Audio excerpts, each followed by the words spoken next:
So firstly, I wanted to deeply thank Viviane Ziel, as well as Institut Mehdi for this invitation. I am also very grateful to Institut Mehdi BEN BARKA, especially Bachir Ben Barka for his generosity and commitment throughout the process of preparing this session of books. I wanted also to thank Sarah Johnson, Vincent Mason, and all of you who came today despite the regulations and the current pandemic. I also wanted to dedicate this speech to Saïd Mzoual, my grandfather. My introduction would be incomplete if I didn't say a word of support to all the journalists, artists, citizens back home in Morocco who continue and will continue to practice and claim their right to freedom of expression and democracy. I have to say also that this session of books coincides with a very special anniversary, which is the centenary, actually, of the birth of Mehdi Ben Barka, who was born in 1920 in Rabat. I was born in 1920 in Rabat in Morocco, and in October 1965, I was kidnapped in Paris in front of the Brasserie Lippe, and I was killed. My first books were the many awards I received in junior high school. During my isolated forced residence imposed on me by the Protectorate in the South, I acquired many books to actually try to deepen my knowledge in political economy, history, and English. After the independence of Morocco, between 55 and 63, in the room that served as my office in Rabat, two walls were completely occupied with books in Arabic, French, and English. In 1963, the Moroccan political police invaded my family home and took everything away. I was then abroad. My current library was actually reconstituted between 1963 and 1965, the date of my abduction in Paris. The subjects are actually very varied, mainly decolonization, the third world, development, but also philosophy and political news.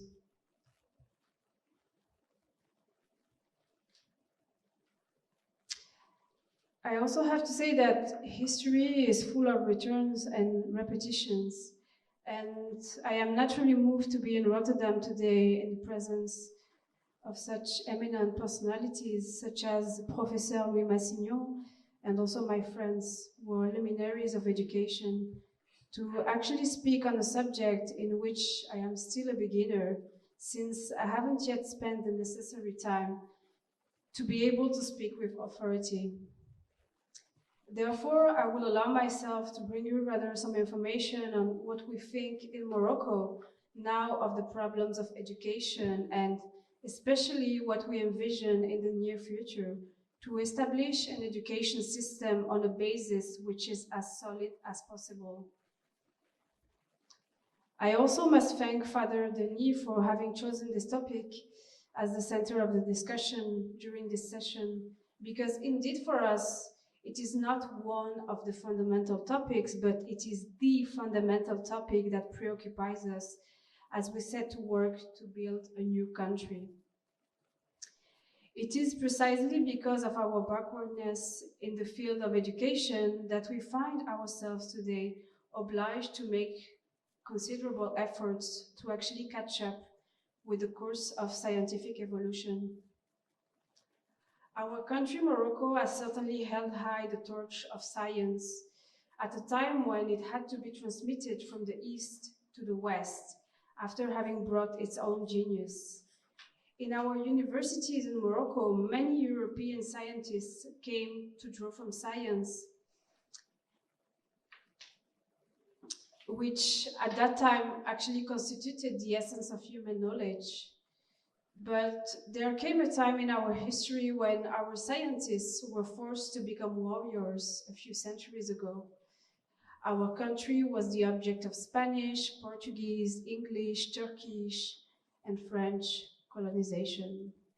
And for a few centuries, actually, Morocco was forced to turn outwards and put itself in a defensive position to actually try to fight again against all those aggressions that came to occupy our coasts during the 16th century.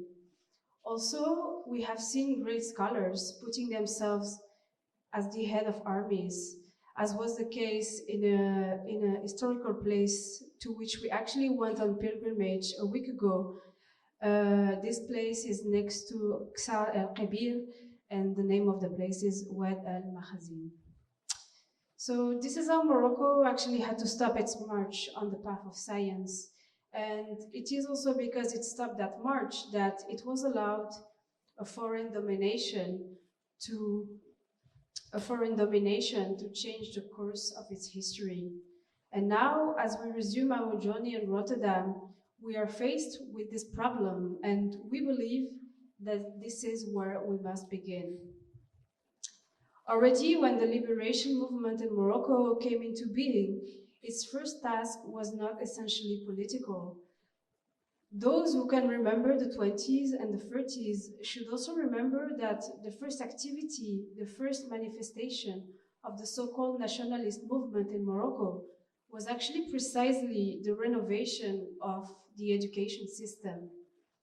Our elders who led our liberation movement felt that this was the weak point of our Moroccan community and that this was where we had to start.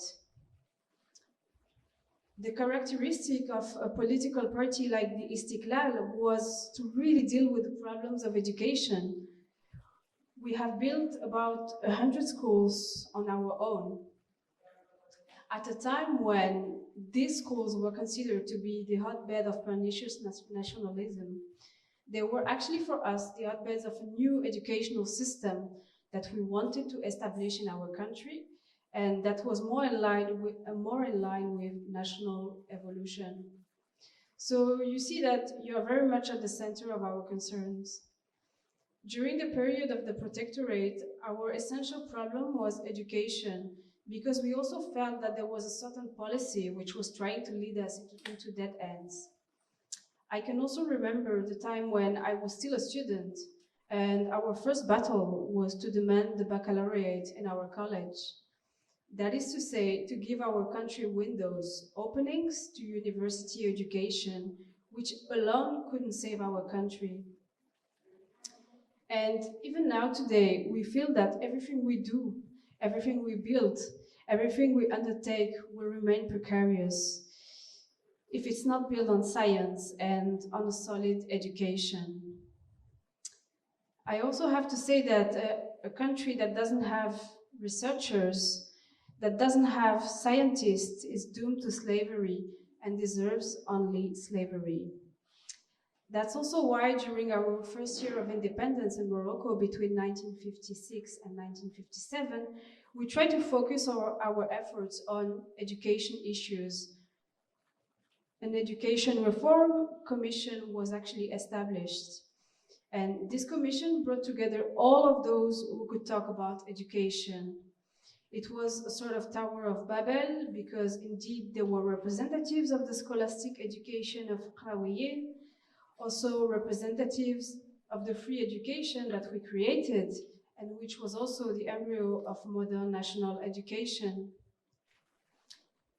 Representatives of the various teachings gathered around the administration of the protectorate, who represented at the time the Franco-Muslim schools, the technical schools, the schools of Jewish education, in a word, the whole multiform educational system that we inherited and that had to be represented in this commission so that we could agree first, take stock of the situation to see more clearly in the future. Well, we worked for actually 6 months, during which we tried to see clearly in this educational problem, that we are dealing with, and for which we cannot thank you enough for bringing us your light and your experience. I can't tell you that we've come to a conclusion, that we have finished this work, but we've only sketched out the broad outlines of what the educational reform in Morocco should be.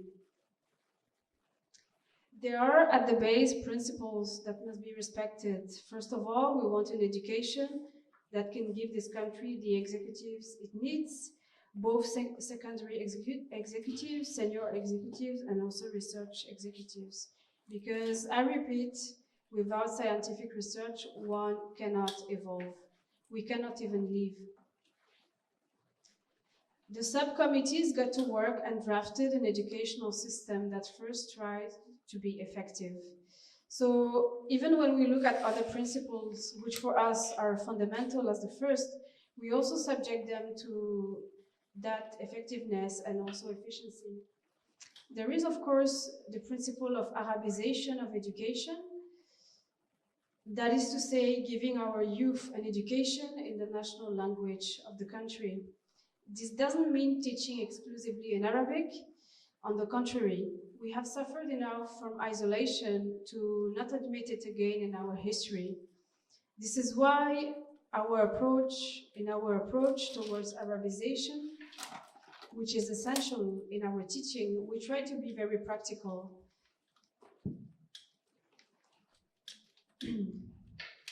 And we also know that from the start, we start from a system of education in which actually the French language was the vehicular language, or maybe also in another part of the country, in the north of Morocco, the Spanish language was effective. And we try starting from what actually exists to arrive little by little, gradually, without venturing towards experiences that are perilous. We try to Arabize while always being effective.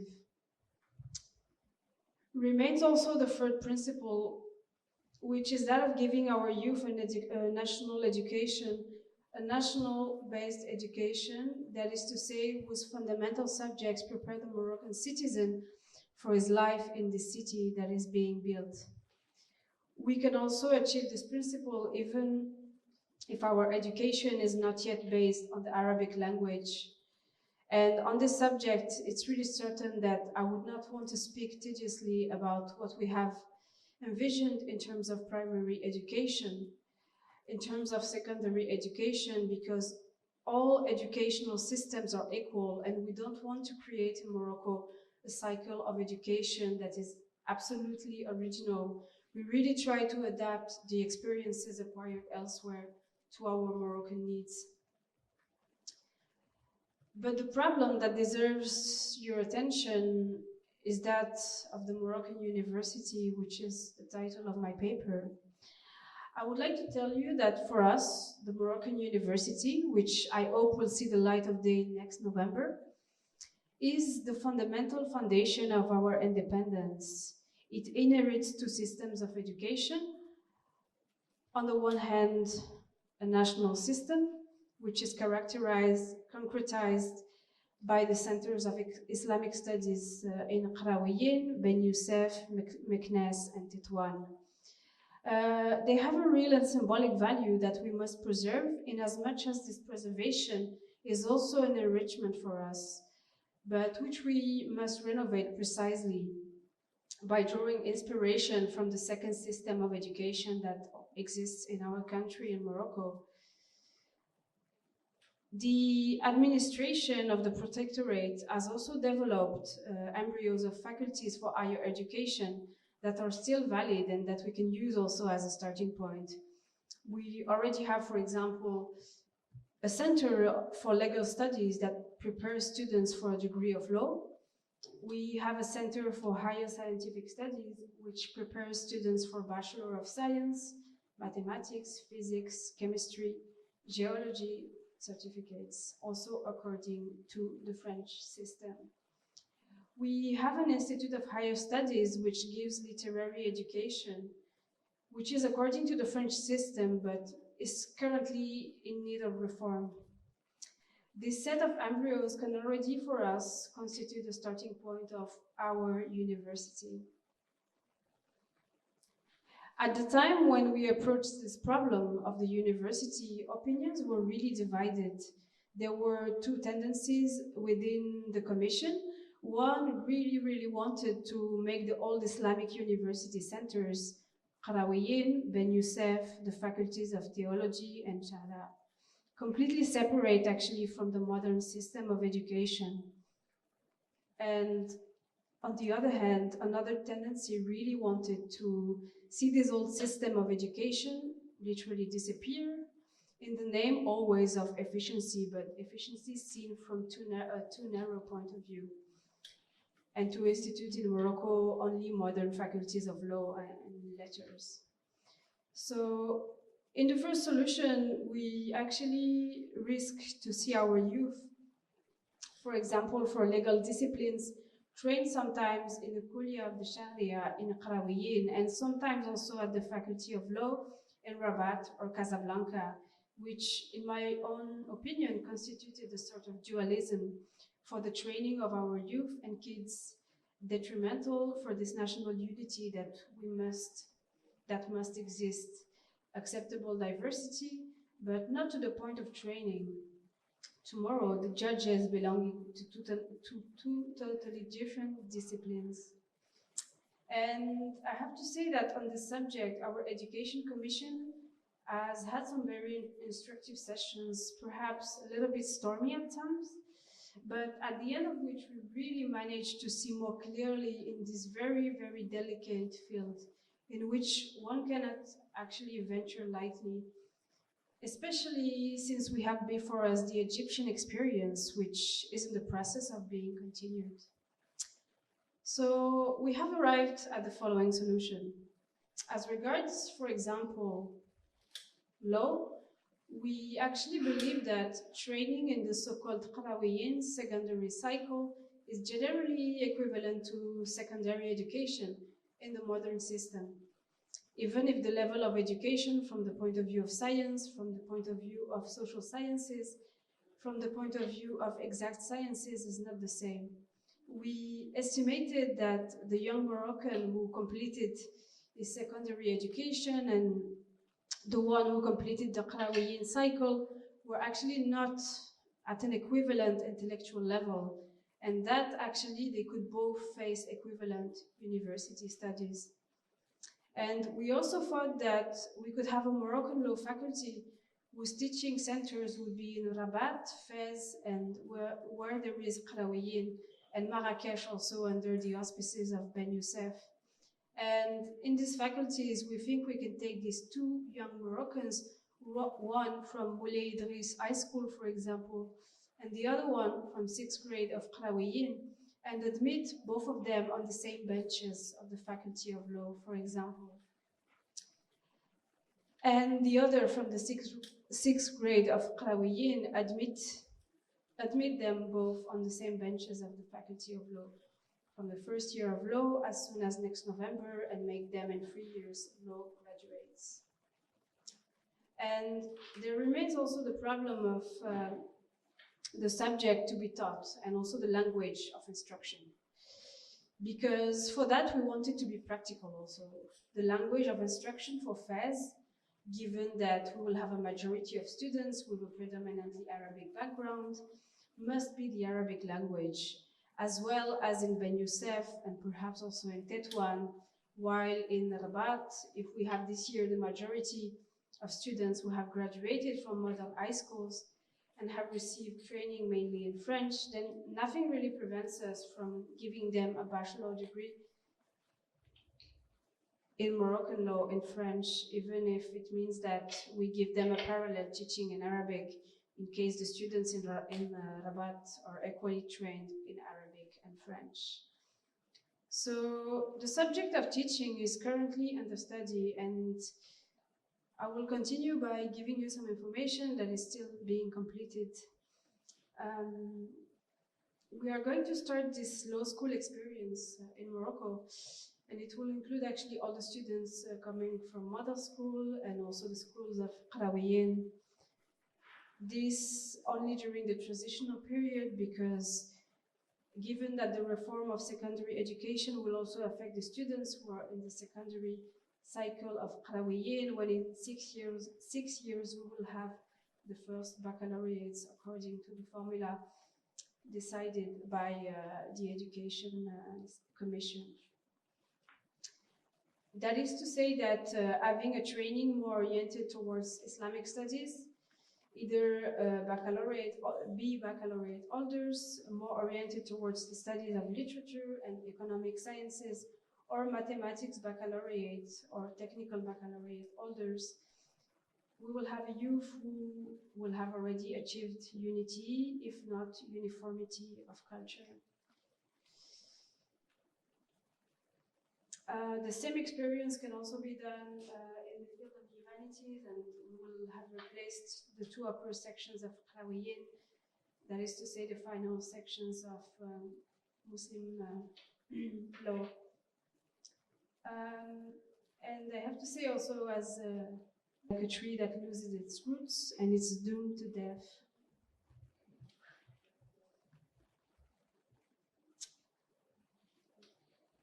And as I speak to you today, we are penetrating this mass through basic education, through this league for the fight against illiteracy, and through the basic education service which has been created and which in 2 years has already brought tens of thousands of illiterate people in Morocco out of the darkness, and now these people can actually read.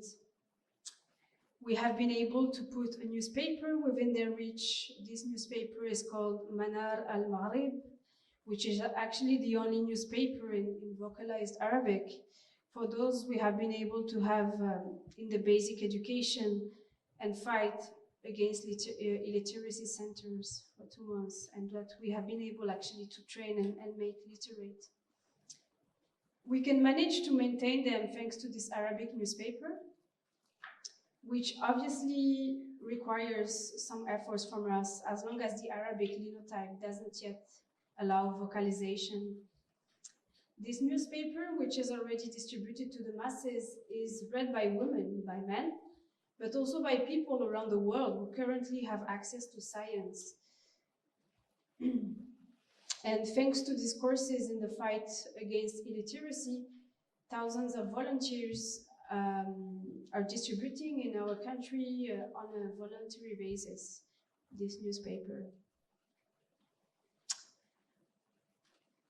So you can understand that these are actually our current educational concerns. And first of all, in the long term, it is the university, it is the reform of the school, and in short term, it's this fight against illiteracy that is also the basic training that we are spreading throughout the country. And to my opinion, until now, it has been really insufficient. This is also why we thought that the vocations that our country, this is why we thought that the vacations could give us the opportunity to create a huge school of basic education. Instead of receiving only a few dozen, a few hundred that the school premises can contain, we imagine building sites, public work sites, during which we could continue our work of basic education. And this is the way the Route de l'Unité, Road of Unity, which is actually a huge school of basic education in which we receive every month 4,000 young Moroccans, illiterate in the proportion of 80%.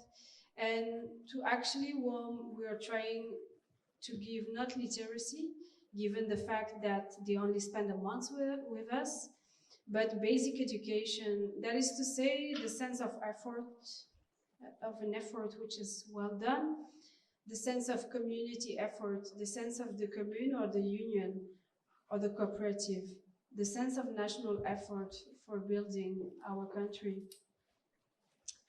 So following this conference, there were a couple of questions that were asked to President Ben Barka, and I will maybe read read you one. So one of the audience member asked, "How do you see pedagogical education in Morocco?" And President Ben Barka replied, "The problem has arisen for us, and we consider the creation of a pedagogical institute. We are thinking of creating this year a pedagogical institute that will receive teachers from the baccalaureate level. That is to say that as soon as the baccalaureate is finished, we will receive the future teachers. And these future professors will have to receive at the faculty the university teaching and the institute the theoretical and practical pedagogical teaching, which is the complement of the university classes." And I will just finish with one last question, which was raised by one of the audience members, and I think it's also a question that we are busy with here in Rotterdam, with also institutions of contemporary art. So it was asked, what role do you plan to play in private education in Morocco? And the answer is quite short, but to the point. So he says that no, private education exists in Morocco, and it actually continues to operate exactly as it has in the past. In fact, it is thanks to private education in Arabic that last year we were able to have the first Moroccan baccalaureate students having passed the Arabic language baccalaureate exams at the same level as the French baccalaureate, and this is very important to highlight. Private French language education in Morocco plays until today a very important role that it will have to continue to play. And we also ask other training courses to come here to develop private education under the control of the state, as in other countries. It is really certain that there will be some conditions, there will be minimum conditions that are really necessary for the education given in a country, not to be detached from that country. And we can ask that there would be a few hours of Arabic, for example, 6 hours per week. This law is not ready yet, but there will be a regulation of private education which will give it all the possibilities of development so that it actually participates in the work of education in our country, and with a minimum that assures those who are educated in our country a minimum of national culture, either of Arabic language or of history and geography in Morocco. Thank you.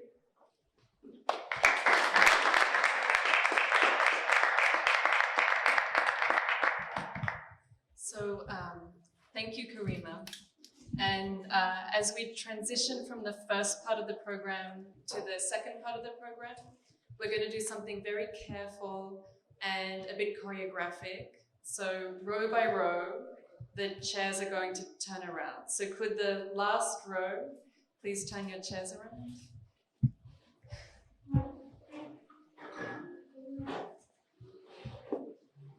And then the next row.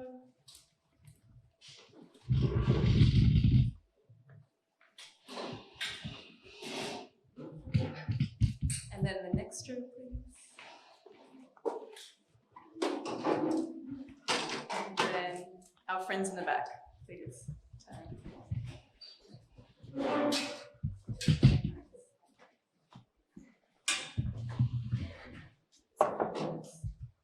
So, thank you all for being here this evening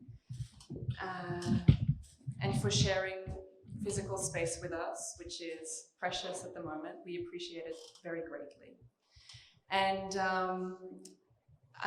it could have been maybe a clue to have introduced Karima at the beginning and to have introduced the lecture that she gave, Moroccan University, and to have introduced the historical political figure, Mehdi Ben Barker. But I really wanted us to be able to dive into this space of confusion that Karima created between now, in 2020 in Morocco, and this moment of independence, now in 2020 in Rotterdam, and this moment of independence in the 1960s in Morocco. And something that, and we also, we sit within that moment here at the table because we're surrounded by books that Karima has selected from the library, the personal library of Mehdi Ben Barka. And so a line that struck me very much from that speech was that the Moroccan University is the foundation of our independence. And he comes back and then he says that basic education is the foundation of what we're doing.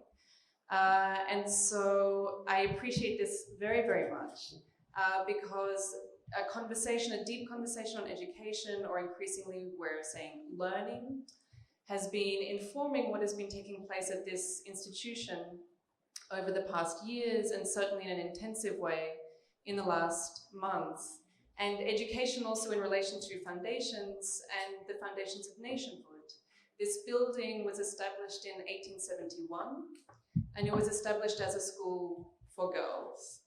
It was established at the same time as the street was established, which also in the 1870s was called the Witte de Wit Straat. In unnaming ourselves and in renaming ourselves, a question that we've come to ask is, what did it mean in the late 19th century for a figure many, many years dead from the 17th century to be reincorporated, to be appropriated into that moment of city building, of nation building as an icon. And it's become clear that there was a wave in the late 19th century, not only in the Netherlands, but also in many European nations, through, for example, the figure of Colston Hall, which was established also as a statue in 1890, that there was a very clear moment of recuperating early colonial history and creating the foundations of national institutions, of a civic-built environment, and of a national identity. So I appreciate your enormous sort of sensitivity to these questions as we're asking them for this edition of the Books program. So the Books program is one of our regular programs in which we invite very special guests to contribute a list of the books that have deeply affected them, that are in some ways a kind of an internal or a subjective archive of thought and of personal development. And those books become the stock list of the bookshop here. So there's a way that these personal sharings become the fabric of what this downstairs space is as well. It's a very special edition of books. Usually people sort of, give a list of things that they've loved, but Karima proposed to incorporate it with this ongoing research into the library of Mehdi Ben Barka. So we have today sort of two lists of books that we will discuss, one which is from the Library of Ben Barka, and one which is from the personal selection of Karima. So we'll continue to talk about these books. I know there's a lot of expertise in the audience in relation to these topics as well, so please feel free to sort of ask a question at any point. We'll repeat the questions for the sake of the microphone because the recording is being made, because there was a considerable interest, I understand, from Morocco, but also from France in what this research is. So perhaps the place to start, Karima, is to familiarize a bit more with the biography of Ben Barka. And perhaps one way to do that is from your perspective as well. And I was interested to know, was Ben Barka a figure you grew up with? Was it someone that you were familiar with early on in life? And is this a figure for whom there are sculptures or streets named after him? Thank you for this first question. Maybe I will reply more with, let's say, more personal perspective. Of course, Mehdi Ben Barka was born in 1920, as I mentioned, in Rabat. I always sort of heard about him at home when I was a kid, but it always kept coming back, and he has definitely is definitely part of these super important historical and political figures, including Malcolm X, Patrice Lumumba, Thomas Sankara, and I forget many of others.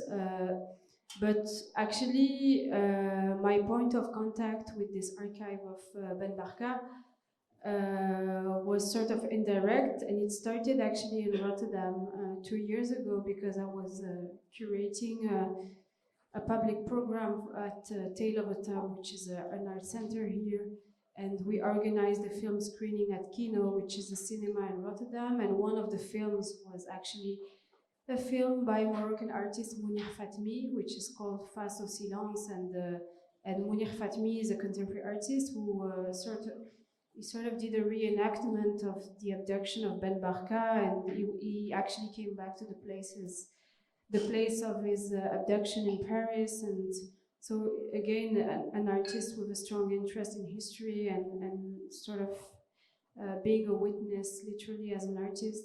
So this was when it started, but I was not yet in touch directly with Bachir, the son of Mehdi. But he knew about my activities, but over time it started to grow, and I have to say that there's a lot of intuition, but there's a lot of accidents also in this process. But I have to say that it's really hard to just make a summary about Mehdi, because it's such a huge figure for us in Morocco, and it's really related also to the links between France and Morocco historically, but also from a contemporary perspective. And it's still, from my generation, a very burning and relevant topic to look back at these texts, and he was actually raising questions that we still have on the table in Morocco now, in terms of access to education, democracy, freedom of expression. So it was a bit accidental, but it really started to grow this way, and then I could have access to the private archive of the family, and really for this event today, the driving force was really to think about archives as a sort of living matter, but also to unfold and unpack the library of an activist. What was he reading? What was he inspired by? And you will be able to see more precisely towards the end what kind of readings he was into. Before we go into the books, could you tell us something about the pictures that we saw while you were giving your presentation? Yeah, so for the pictures, I intentionally didn't want to include any captions or dates or information about location, because also the conference was advertised as also really pinning down that specific period of the post-independence time in Morocco. So all of the pictures you have seen are actually, let's say, from the 50s until the late 60s. So these are like really images from archives and different sources. But I just wanted to have the images maybe as a second text, and something much more floating and elusive, because the speech I read was obviously very practical and very concrete in terms of speaking of education and culture. And of course, this selection was done with the son of Mehdi Ben Barka, because we have always been working that way, in close collaboration, and they were also interested in the way myself I would take responsibility of it, and what kind of images would come up. So I would definitely say that the images are really like a second text, but more free, and yeah. So we do really need to give thanks to the Institut Ben Barker, to Mémoire Vivante, and to Bachir Ben Barka, his son. And so could you introduce what this array of books are that we have in front of us, and why to gather all these heavy items from the 60s or the 70s here in Rotterdam today? Yeah, so I will just maybe start with the books of Mehdi Ben Barka. So, and there is a practical thing that I have to say, because it's also related to politics, and I think it's really important to say it, that so the archive is in Paris and Belfort. Belfort is a city, let's say, near Basel, more or less. we couldn't bring the actual real books of Mehdi because of safety and because these books are too important, I think, in terms of historical legacy. And as you heard in my speech, the library of Mehdi in Rabat was completely taken by the Moroccan police. But we still wanted to have a sort of symbolic presence of the library with one book actually that actually comes from the real library, which is the Kwame Nkrumah, Africa Must Unite, l'Afrique doit s'unir. And as you can see in this selection, it's very broad, but also very heterogeneous in terms of the sources.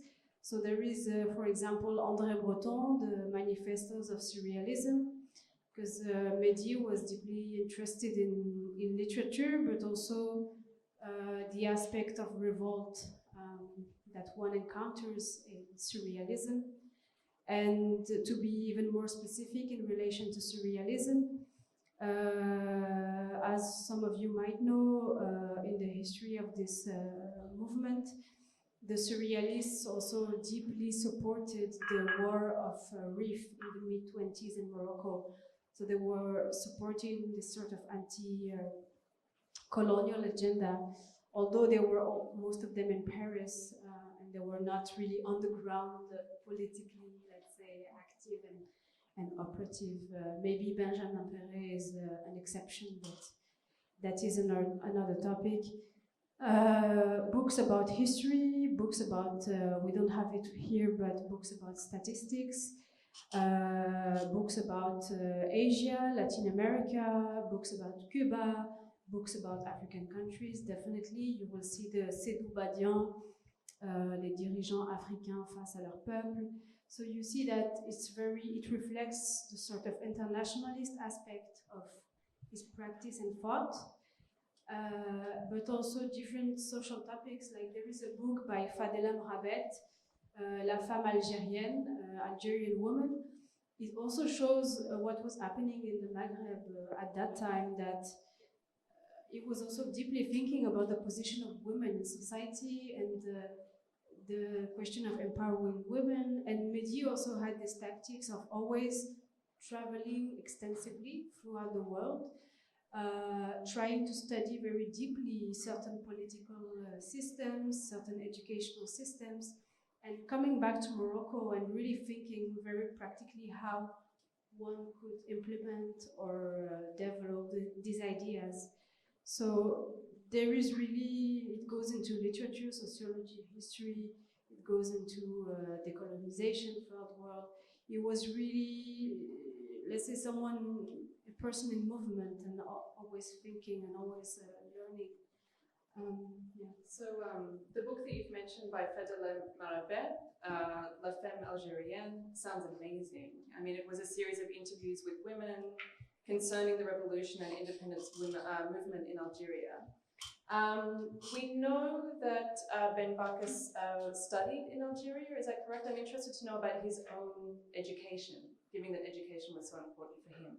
Yeah, I think one thing that we don't necessarily know, even in Morocco, is that at the time of Ben Barka, people from the working class or people from, let's say, not a privileged or bourgeois background could have fellowships. And those fellowships were sponsored by specific families from the bourgeoisie in Rabat, for example. So they would sponsor the education of young Moroccan people, and they really wanted to include them into the, let's say, colonial administration and structures. So Mehdi is also a sort of product of that, but he really subverted it and turned it into, let's say, a political and activist agenda. But then, of course, he was a mathematician. He went to study in Algeria and came back. And this time in Algeria was also very much because of the current political situation between Algeria and Morocco, which is extremely tense in terms of diplomacy. I know that at his time he was much criticized for that. Yeah. Interesting. So, so we've just learned that Andre Breton's Manifestos of Surrealism in fact made a lot of sense as sort of a radical text for an aspiring Moroccan revolutionary, which is new to me. That's not what I would have thought of when I thought of Andre Breton, but I'm happy to have learned that, and it's one of the books that we were able to source and have on sale. There's times when the books feel like a bit of an infomercial because we're kind of talking through these things that are available in the bookstore, but that's one. So as you said, there's one book from the library that is the original book that we do have. We don't have that edition of it, but we do also have that one, and that was Kwame Nkrumah's Africa Must Unite. And I think one of the things you touched on earlier was Ben Barka's deep engagement with pan-Africanism and pan-Arabism. And one of the things that he's known for is being a really key figure of the very famous 1966 Tricontinental Conference, which was held in Havana, which drew delegates from sort of 82 countries or aspiring nations. And I'm interested if you know how he became such a key figure within that conference and what his role really was. Mm-hmm. Yeah, so maybe I would like just to read a few notes about Tricontinental, because I think it's really important in relation to what is happening here and the question of the context and trying to understand the context politically at that time. So it was also known as the Conference of Solidarity with the peoples of Asia, Africa, and Latin America. The Tricontinental Conference actually took place from the 3rd of January to the 15th of January in 1966 in Havana in Cuba. It was called, apologies for my Spanish, Organización de Solidaridad de los Pueblos de África, Asia y América Latina, OSPAL, and it was actually founded there on that occasion. So to also summarize, it's actually a third world movement which had many objectives and many goals. One of them was to link all the movements of struggles for independence, which were actually stimulated by the Bandung Conference and the Chinese and Soviet Communist parties, and also to stimulate the solidarity of different third world countries and to establish a sort of world revolution. In South Africa, for example, we can mention the fight against apartheid, the fight against the use of nuclear technologies, the fight against globalization, imperialism, colonialism, neocolonialism, and neoliberalism. So, and also important to mention that 82 third world countries were represented. And despite also the Sino-Soviet and Sino-Cuban tensions, the conference made many important decisions. One of them was to support for Cuba, the support to Vietnam, the designation of the United States as the main enemy, and also the denunciation of third world looting. So I will not go on, but the agenda was very clear and very straightforward, let's say. And as you know, and I really didn't want to, because in France and Morocco, we always focus, when we talk about Ben Barka, we always focus about the abduction and the way he was killed, and this sort of narrative that always comes up in newspapers and these kind of things. And really the intention here was to really focus on the ideas, the books, the sort of machine that was behind his thinking and way of doing. So he was abducted in October 1965. Malcolm X was assassinated in January of the same year. And actually Ben Barka was absent during the conference, although he was the organizer of this conference. And the second conference, which was planned for 1968 in Cairo, didn't take place, and the OSPAL also declined rapidly. And I will just finish saying that actually the political assassination of many other third world leaders in the years that followed really weakened the third world movement and dynamic. So that is the sort of context. So we have this notion of education and of the project of founding a political consciousness. And so I think on that note, maybe we'll shift to your personal reading list and see how these resonate between the list that we have of Ben Barker and the contemporary list of a young, very brilliant curator working in the Netherlands. The first book perhaps that we can dive into is one that you've chosen by James Baldwin, which is Another Country. So I know that you're a very, very connected, or that James Baldwin holds a very big place for you. I've come across your work with James Baldwin also in terms of the artwork of Lagann as well as your ability to sort of obtain a copy of the Swiss documentary Stranger in a Village as well. But you've chosen Another Country, which obliquely relates a tragic personal saga to a national drama of race in the United States. And Baldwin has said that the main character, Rufus Scott's suicide, in the novel figures him as, in quotes, the black corpse floating in the national psyche. I was curious to know of your, in the context of your love of Baldwin, why you chose this book in particular. Yeah, I think I included it obviously because it's a book that really stayed with me and still stays with me until today. But I was also thinking of Ben Barka and his own trajectory, because he was exiled in Cairo, Geneva. He was constantly on the move and constantly, let's say, in danger. And I was just trying to think of the trajectory of Baldwin, which, as some of you might know, lived in France, in Saint-Paul-de-Vence, in the south of France, and also took part in French history, and that is something which is completely forgotten and overlooked, and we kind of rediscover it at the moment. So I was just trying to think of these two, actually, and Baldwin and Ben Barka, and just trying to see that someone born in Morocco and someone else born in the United States, being also traveling and in exile. So I think it's also these kind of connections I've been trying to make in the selection. And you mentioned Glenn Lagann. I think he's an American conceptual artist. I've been studying and working a lot on, and knowing also personally.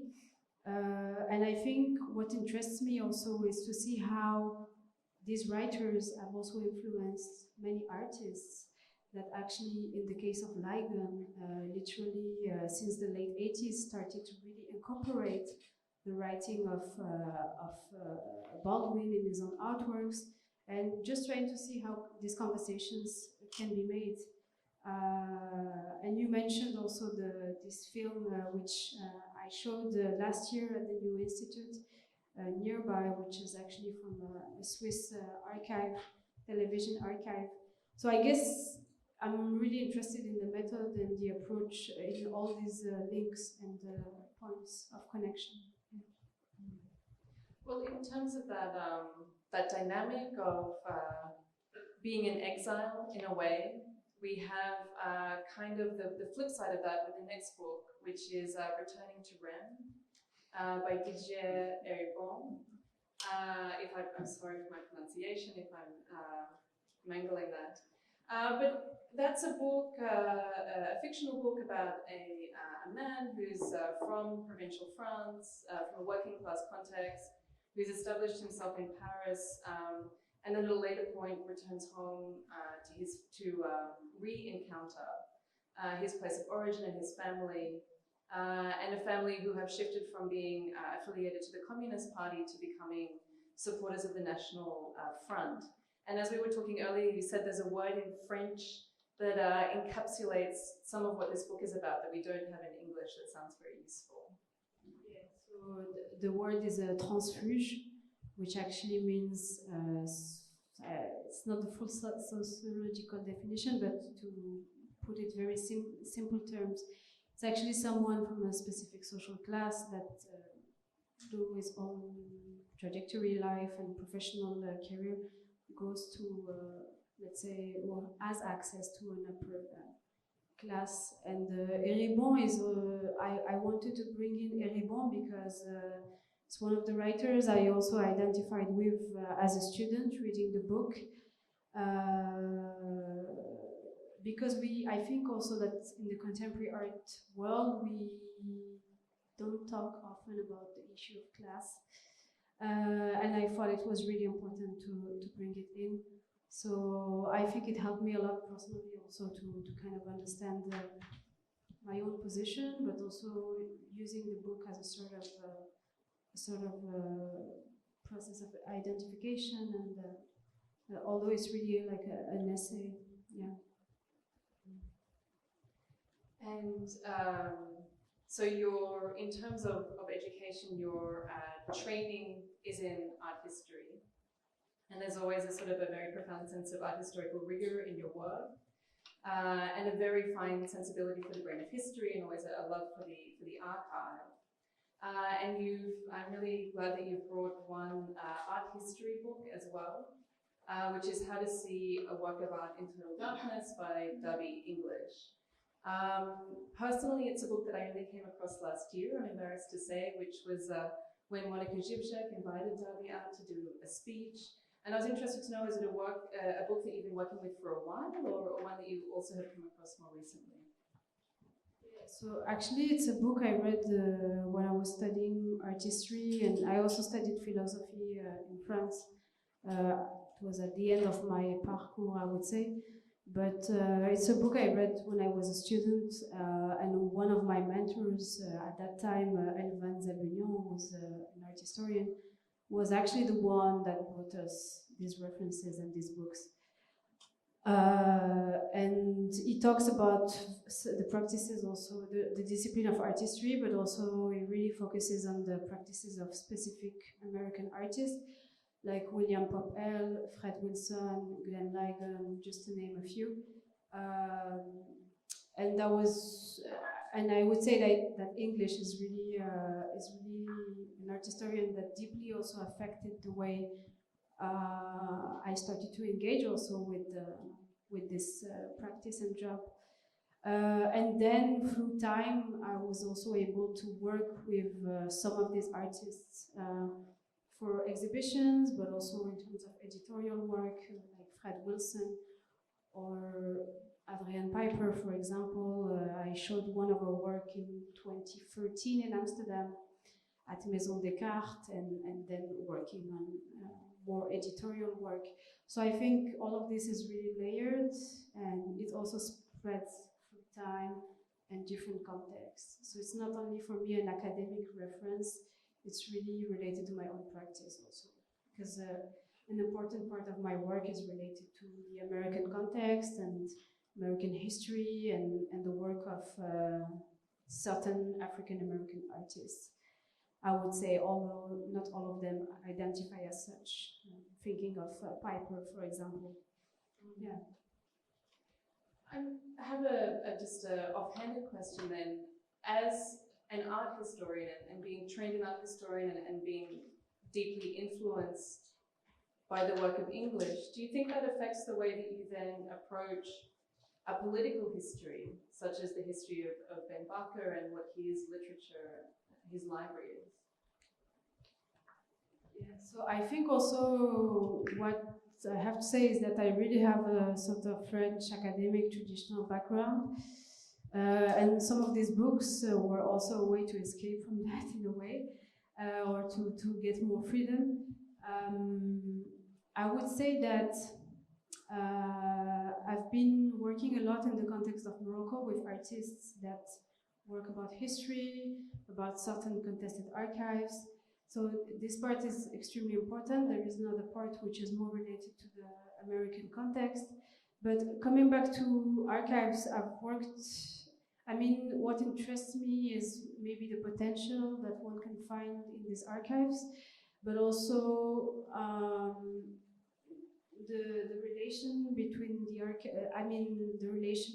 the role of the document, the role of the archive, all these parameters and things one has to deal with. And I'm definitely interested in the political charge of it, of looking at history and trying also to build certain chapters at my own scale that haven't been specifically built, because Ben Barka is really an example of that actually it was always approached in terms of, let's say, journalism, his abduction. A lot of French movies have been done about this case. So it's also the first time the family opens the archive to someone like me, an art historian, from a certain Moroccan generation also. So there is work in private archives, but also institutional archives. I've been working in Macval, which is a museum of contemporary art in the suburbs of Paris. So each time it's a different context, but it's always related to the personal and to, in that case, working with actually a family.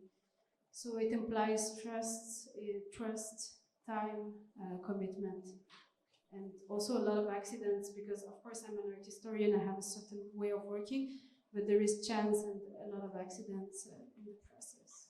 So I think this table also formalizes that in a way. So you've mentioned already Adrian Piper, and this is Adrian Piper's Escape to Berlin, a travel memoir. And in terms of the, I can tell you, it's 25 euros if you want to buy it at the bookshop.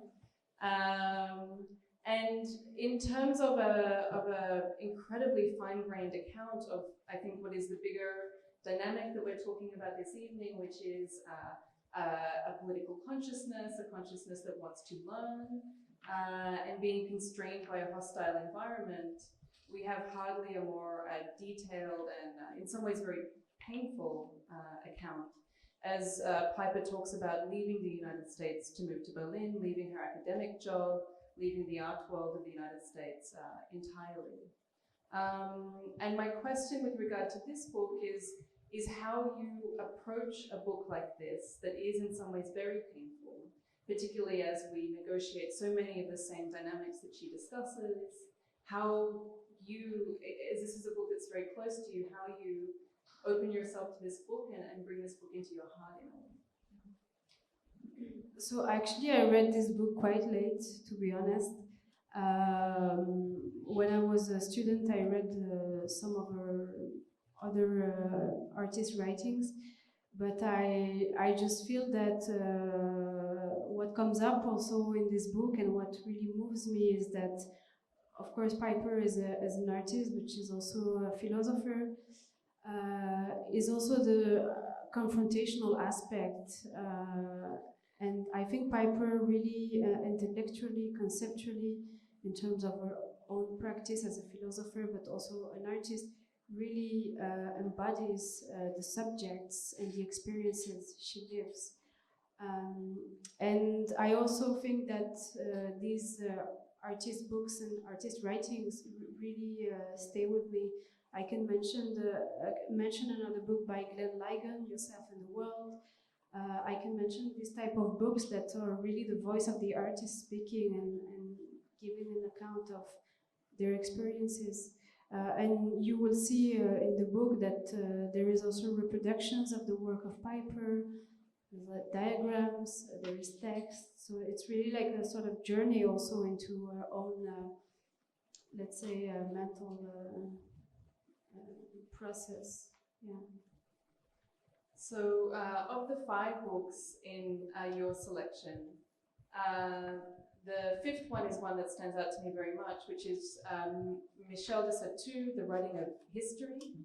So whereas the other 4 very clearly sort of go into dialogue with each other around a conversation about making, of Black consciousness, of sort of exile and return. This kind of stands out as an item from the French Academy of 1970s sort of Freudian theory or contemporary theory. And I'm interested to know how it finds for you a place among these other books. Yeah, I think also this book really, I read it when I was a student in France, and I wanted to include it because I read it at a certain moment in my life. It was important, but I kind of moved away from it. But I still wanted to include it because I think it also represents what you're given in French academia, and also the writing of history. I mean, yeah, I think I just look at it with more distance, but I still want it to be here. Yeah. I don't know if it replies your question, but for me it was important as a student. That's why I brought it. Yeah. But I mean, why was it important to you as a student? Did it offer an answer to something? Was there a question that it responded to? I'm interested to know what it was that, that it means that it holds such a precious place. Yeah, I think there is obviously connections with philosophy, the discipline of history, and how, as art historians, you're supposed to operate and work. But I have to say also that I have read a lot of these books and references just as tools, also taking what I was interested in and leaving the rest. And De Sarto is maybe one of these. Let's say leftovers or like something that stayed in. Well, thank you. That's the list of books that we have. But perhaps, are there any questions from the audience? I'm sure in relation to like the Ben Barker archive, or in relation to the progress that is continuing in that regard, or in relation to the selection of books that Karima has brought this evening.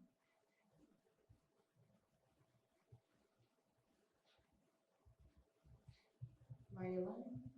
Yes, you say there's one original book from the library from Ben Barka. I was wondering, the other books, where did you get them, or are they your own collection? Do you read like this archive, rereading this library? Yeah, so as I mentioned previously, we couldn't bring all of the books. We started with a list of 18 books. And I was talking with his son very early on, thinking, how can we, I just had scans basically of the book covers. And we said, should we just make a printout of the covers? And then I bought maybe 3 or 4 of those books, and then I just realized that we actually needed the books. So I actually bought the same books, meaning same edition, same year, same book cover, because I think an artist would have worked with it differently. And I'm an art historian, and I just also consider it as document, as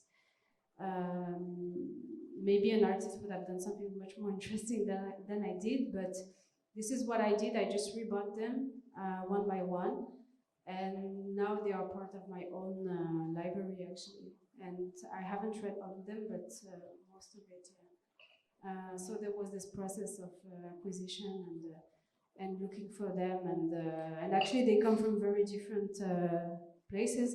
Like the one, the Kwame Nkrumah, you can show it. Yeah, this one I just bought it from a private collector in Montreal, in Canada. Other ones come from Germany, many different places actually. So this was this whole process of recollecting in a way. Yeah. I just find it very. Can you hear me, or am I? I find it interesting because you mentioned this. You called it a living archive, I think, in the beginning, and I think especially now in this moment of time, I feel like how impossible it seems, the accessibility to this kind of knowledge, that is like, that has to be negotiated sometimes time-wise. You have to cross like certain boundaries, like to allow somebody in your space. And I think like even if it's accessible, I sometimes find myself not approaching somebody to go to an archive. I mean, it also has to do with the privilege of like having the money to travel somewhere to see something. So I think for me, like the term of the living archive is like almost like a contradiction itself, as it's very often like very much connected to having like a lot of borders to cross somehow to get there, to understand, to maybe even the visibility, the readability of certain titles that have never been translated. So I'm also very happy and yeah, grateful for you to mediate this knowledge and share it with us. So thank you for that.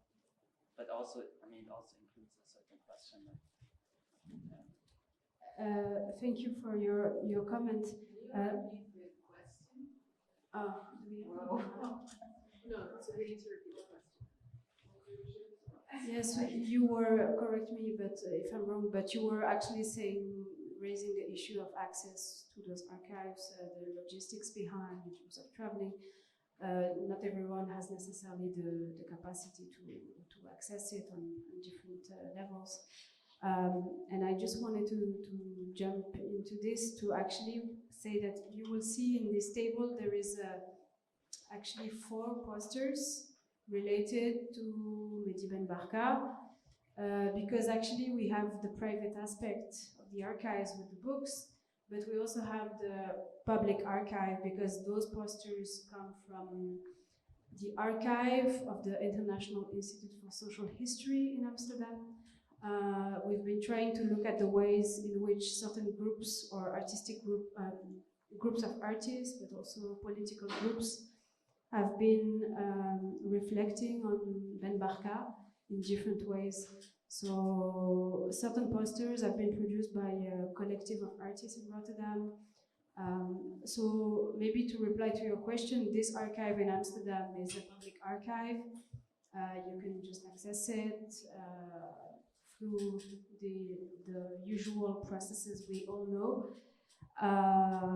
So that was much easier than the private archive of Ben Barka. But I have to be honest with you that in the case of the family Ben Barka, there was a lot of process of getting to know each other and also trusting each other, because it's important to say that in Morocco there is a lot of also instrumentalisation, or certain people that come also sometimes with motivation which is not clear. So this is important to know that this trust was really built over time, and this openness and generosity was really a big work actually to get to it. So there is both aspects here, I think, on this table: the public aspect of this archive in Amsterdam, but also the private library. Because it was Bachir who proposed the speech that you gave at the beginning. I understand it was, you sort of spoke to him about the space and it was his idea to read this particular speech. Yeah, because also, to be honest with you, I have rewritten a little bit this speech, not a lot, but some parts are rewritten, and for me it was maybe the more creative part, because this material here is already existing material. But again, coming back to this question of living archives and documents, I was really interested in the notion of reactivating a certain document from the archive of Ben Barka, namely one of his speeches that he actually gave in 1957 during a seminary in Tumlilin, which is in the Atlas Mountains in Morocco near Azrou. So there was this aspect of reactivating the speech of Ben Barka in the present time here in Rotterdam, and trying maybe to find echoes and links. Yeah, but it's really the speech of a politician, and it's really the speech of someone who thinks very concretely also. Yeah. Maybe you can speak a bit louder. Yeah, I have a problem with that, I guess. No, I think what I wanted to add when I was constructing the question, what I left out was also like the idea of the aesthetics of this living archive, I guess. Because you mentioned before you're not an artist or something, and you're talking about the creative part of your performances or your speech today, but I have the feeling like the methodology of recreating an archive which is not accessible, like purchasing individual books and presenting it here, and is also a form of aesthetics, and like you cross a certain boundary and you also perform. I think what I found very refreshing in the beginning was this, like, taking the position of Barker and talking about the past and the present, and then later talking or taking the we perspective. And when I look back at it, at the aesthetic of the whole evening, I think it's interesting how, like, the table having all these books and like individual perspectives, and also like represented in this way of speaking, I guess, in the speak act. So. In terms of that performative component, I understand that Bashir also instructed you in how you should deliver the speech. Yeah, but I think this is more behind the scenes. I was not there. But I can say only that we have a close relationship, and we have been talking intensively about how Mehdi was speaking, how he was not a tall guy, he was like a real force.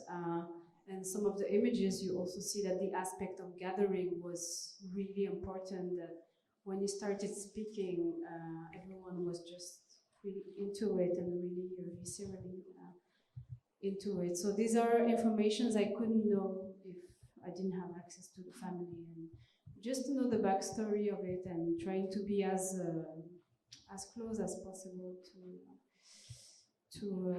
it. And what the family also insisted on is the aspect of generations, because Mehdi came from a working class Moroccan family, and I also have my own background and also from the working class.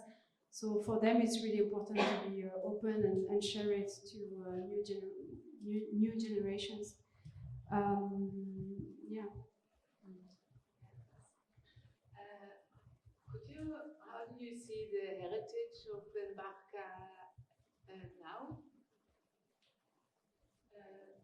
In which context? In Well, the Netherlands, of course, his ideas. Do you see them back now in some movements in Morocco? I think, speaking of Morocco, because I've been actively also working in Morocco since 2009, working a lot with artists and institutions, I think that now, currently in Morocco, there is I mentioned it with my introduction, speaking about journalists and artists and the question of freedom of expression and democracy. I think what Ben Barka was raising and claiming is still 200% in the contemporary claims and situation in Morocco. And I think Abdelkrim, for example, or Mehdi Ben Barka are two important figures that still resonate a lot in Morocco with different generations, different social backgrounds. In 2011, with the Arab Spring, there is a lot of also images that started to erupt in the streets during the riots.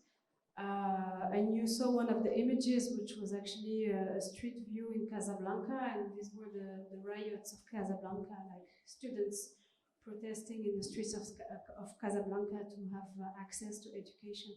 So in the end, I would say that his political agenda is still an agenda that should be implemented in Morocco. And 1957 with this speech and 2020, I think it's really easy to relate.